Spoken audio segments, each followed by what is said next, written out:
नमस्कार किसान भाइयों। आज मैं सुबह सुबह जब टमाटर के खेत पर आया तो मैंने देखा कि टमाटर एक बहुत ही नॉर्मल पौधा है, सावधानी रखनी पड़ती है। तो मैंने सोचा कि चलो किसानों को बता दें कि 10 स्टेप में पूरी जानकारी कि क्या क्या सावधानी रखनी पड़ती है टमाटर के। तो सबसे पहले बात कर लेते हैं नर्सरी की।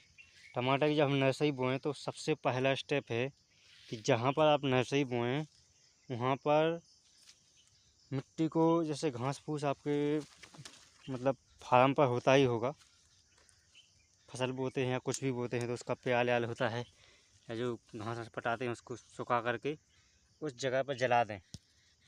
तो जलने से क्या है, जो हानिकारक फंगस होते हैं जो पौधे को गला देते हैं नीचे से यहाँ पर, तो वो फंगस ख़त्म हो जाते हैं। तो जितनी एरिया में आपको नर्सरी बोना है वहाँ पर घास फूस रख करके या लकड़ियाँ या जो भी है, आप बैगन डंठल होते हैं तो उसको रख करके आप जला दीजिए। तो आप देखना इतने जल्दी आपकी नर्सरी तैयार होगी कि आप बिल्कुल 20 दिन में लगाने लायक हो जाएगी, 15 से 20 दिन में।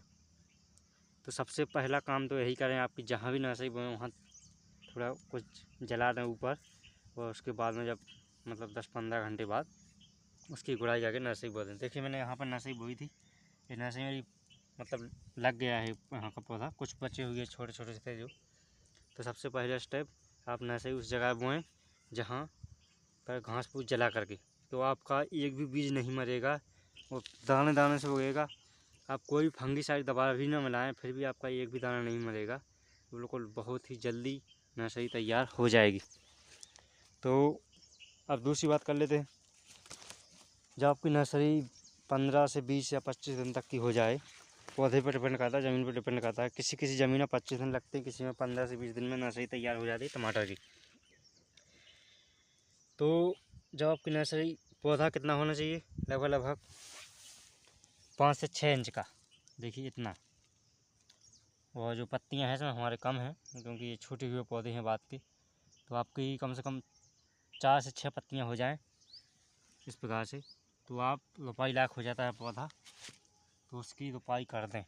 यदि आप ज़्यादा देर में रोपाई करेंगे तो पौधा बड़ा हो जाएगा, और जब आप प्लांटेशन करेंगे उसका खेत में लगाएंगे तो पौधा बड़ी होने के कारण पौधा ज़मीन पर लटक जाएगा, और वो उतना मजबूत नहीं होता है कि वो खुद पर अपने बल पर खड़ा रहे। तो इसलिए ये आपको सावधानी रखनी है कि 25 दिन के पहले पहले इसकी रोपाई करें। देखिए मेरी रोपाई हो गई है, लगभग इसके 3-4 दिन हो गए हैं। तो इतना पौधा हो रोपाई कर दें।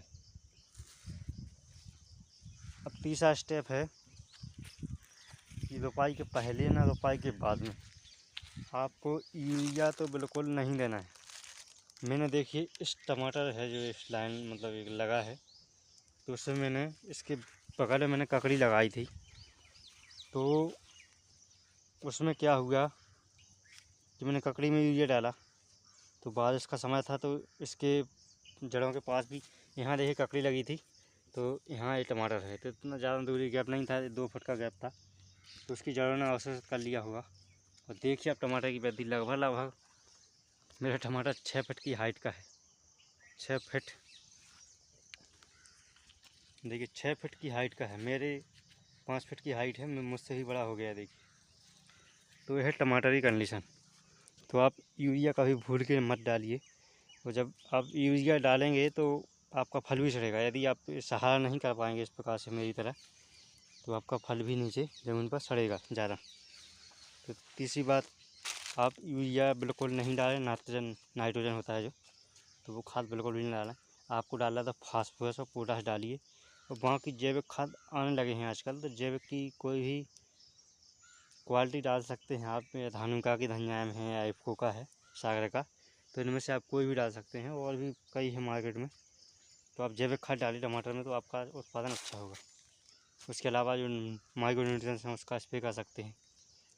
अब चौथी बात है कि आपको, यदि आप बरसात या सर्दी में, ठंडियों में टमाटर लगा रहे हैं तो आपको ये सहारा देने की बहुत ही ज़रूरत पड़ेगी। गर्मियों में तो चल जाता है क्योंकि धूप ज़्यादा होती है तो नमी जल्दी चली जाती है ज़मीन से। तो गर्मियों में तो आपको नहीं ज़रूरत पड़ेगी सहारा देने की ज़्यादा, लेकिन बरसात में और ठंडियों में आपको सहारा देना ही पड़ेगा, नहीं देंगे तो आपका फल ख़राब होगा, उत्पादन आप उतना नहीं ले पाएंगे टमाटर का। तो इस प्रकार से देखिए सहारा देना पड़ेगा आपको। पहले एक लस्सी बांध दीजिए, उसके बाद में इस प्रकार से लकड़ियाँ उगाड़ दीजिए, और ये सहारा देने के लिए इससे लकड़ियाँ पटे ना, उस प्रकार से पतली वाली रस्सी से आप पौधा बांध सकते हैं। इस प्रकार से देखिए आप कहते हैं पाँचवा स्टेप है कि आपको जब भी आप प्लांटेशन करें, नर्सरी से पौधे दूसरे खेत में लगाएं, तो उसको बोलते हैं प्लांटेशन।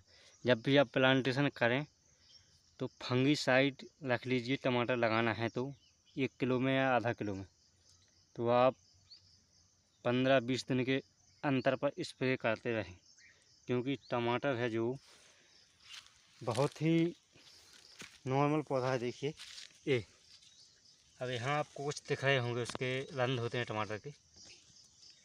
देखिए बारीकी से, मेरे कैमरे में नहीं आ रहा है। तो यहाँ जो बाल से होते हैं सफ़ेद सफ़ेद, इसको लंद कहते हैं। तो लंद होते हैं, बहुत ही सेंसिटिव पौधा होता है टमाटर। यदि आप थोड़ा सा यहाँ इतना भी क्रॉस कर दें उंगली से, तो देखना आप कि वहाँ घाव बन जाएगा या वहाँ से फंगस लग जाएगी। क्या फंगस का क्या काम होता है कि वो जैसे नमी ज़्यादा होती है मौसम में, तो फंगस उड़ती है हवा की तरह, हम लोगों को नहीं दिखती है आँखों से। तो फंगस जहाँ भी पौधे का घाव होता है या कहीं पर थोड़ा, तो वहीं से फंगस पौधे में एंटर कर जाती है और वो पौधे को वहाँ से अपना प्रकोप दिखाने लगती है। तो इस प्रकार से देखिए पौधे में ये पछेती झुलसा का प्रकोप है थोड़ा थोड़ा, तो ये ध्यान रखते रहें और फंगीसाइड का जरूर स्प्रे करते रहें 15-20 दिन के अंतर पर, तो आपकी फसल बहुत ही बढ़िया होगी। कोई भी फंगीसाइड है, यदि आपके अंगेती या पछेती झुलसा आता है तो उसके लिए अलग फंगीसाइड आती है, और नॉर्मल के लिए आप कार्बेंडेनियम और मैनकोजेब दोनों प्लस आता है, तो वो आप स्प्रे करते रहेंगे तो कोई भी फंगीसाइड रोग नहीं रहेगा, वो आपका पौधा बहुत ही स्वस्थ रहेगा। बड़े प्लांटों पर या फार्म पे जो सबसे मेन चीज़ रखी जाती है वो फंगीसाइड आपको वहाँ पर मिलेगी। जब आप नर्सरी से प्लांटेशन करें तो तुरंत ही एक बार स्प्रे कर दें, उसके बाद में 20 दिन के अंतर पर करते रहें। तो पूरी फसल में 4-5 बार स्प्रे करते रहें पूरे जीवन काल में टमाटर के, तो आपको कोई समस्या नहीं आएगी। अब 6वां स्टेप है कि आप फंगीसाइड स्प्रे करते रहें। 7वां स्टेप है कि आप जब भी गुड़ाई करें तो ध्यान रखें कि पौधे को ज़्यादा से ज़्यादा घाव ना पहुँचे, बिल्कुल आराम से बरक करें उसमें, और उसको जैसे ही वो आपका प्लांटेशन 20 दिन का हो जाएगा उसके बाद में आप उसको सहारा देने की कोशिश करें। 7वीं बात है कि आप गर्मियों में तो किसी भी तरह का टमाटर उगा सकते हैं, बरसात में और ठंडियों में ऐसी वैरायटी लगाएं जो बहुत ही कम टेम्परेचर चाहती हैं, क्योंकि टमाटर है जो गर्मी में तो ज़्यादा फलता है और जो बरसात और ठंडियों में बहुत ही कम उत्पादन देता है। तो ऐसी वैरायटी लगाएं जो गर्मियों और ठंडियों में के लिए बनाई गई हो। तो आपने पैकेट पर कोई भी आप बीज खरीदने जाएँ तो उस पर देख लें कि उस पर कौन से राज्यों में कंपनी बता रही है कि इसको कहाँ लगाएं।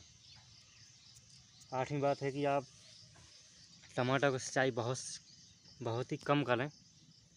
टमाटर जितना ही सूखेगा, जितना ही ज़मीन सूखेगी उतना ही फलेगा। यदि आप सिंचाई करते रहें घनी 5-6 दिन के अंतर पर, तो टमाटर ऐसी वृद्धि करता रहेगा, बिल्कुल बहुत ही लंबा हो जाएगा और फल उसमें नहीं लगेंगे उतने ज़्यादा, बहुत ही कम फलेगा। तो इस प्रकार से आप सिंचाई बहुत ही कम करें, लगभग 10 से 15 दिन के अंतर पर सिंचाई करें टमाटर की। यदि आप बहुत ही जल्दी सिंचाई करेंगे तो इस प्रकार से हो जाएगा। देखिए मेरा टमाटर ये सिंचाई करने से मतलब बरसात का था तो पानी गिरता रहा, इसलिए वृद्धि होगी। और आखिरी स्टेप है कि आप जब भी टमाटर लगाएं तो मिश्रित खेती में ना लगाएं। देखिए मैंने इस प्रकार से मिश्रित खेती में लगाया था। मिश्रित मतलब बगल में इसकी ककड़ी लगाई थी और बीच में टमाटर लगाया था। तो क्या है, ककड़ी से उससे धूप या हवा नहीं मिल पाई, तो इसलिए वो वृद्धि करता गया और इसकी हाइट होगी 6 फीट। 6 फीट का टमाटर है। मैंने पहली बार जीवन में देखा है इतना वृद्धि टमाटर। तो अभी देखिए अभी फल लगना स्टार्ट हो गया है मेरे टमाटर में। तो जो आप बिल्कुल अलग से ही लगाएं टमाटर जब भी लगाएं, और ऐसी जगह पर लगाएं जहां छाया या धूप आती हो, छाया ना हो और मैदानी क्षेत्र हो, जिससे हवा और धूप अच्छी लगती है टमाटर को। और कोई फसल तो चल जाएगी लेकिन टमाटर नहीं चलेगा। तो आई होप कि ये वीडियो आपको पसंद आया होगा। कैसा लगा? यदि आप टमाटर लगाते होंगे तो आपको जो भी 10 बातों का ध्यान रखना चाहिए। तो बने रहिए हमारे साथ इसी प्रकार के वीडियो पाने के लिए। धन्यवाद।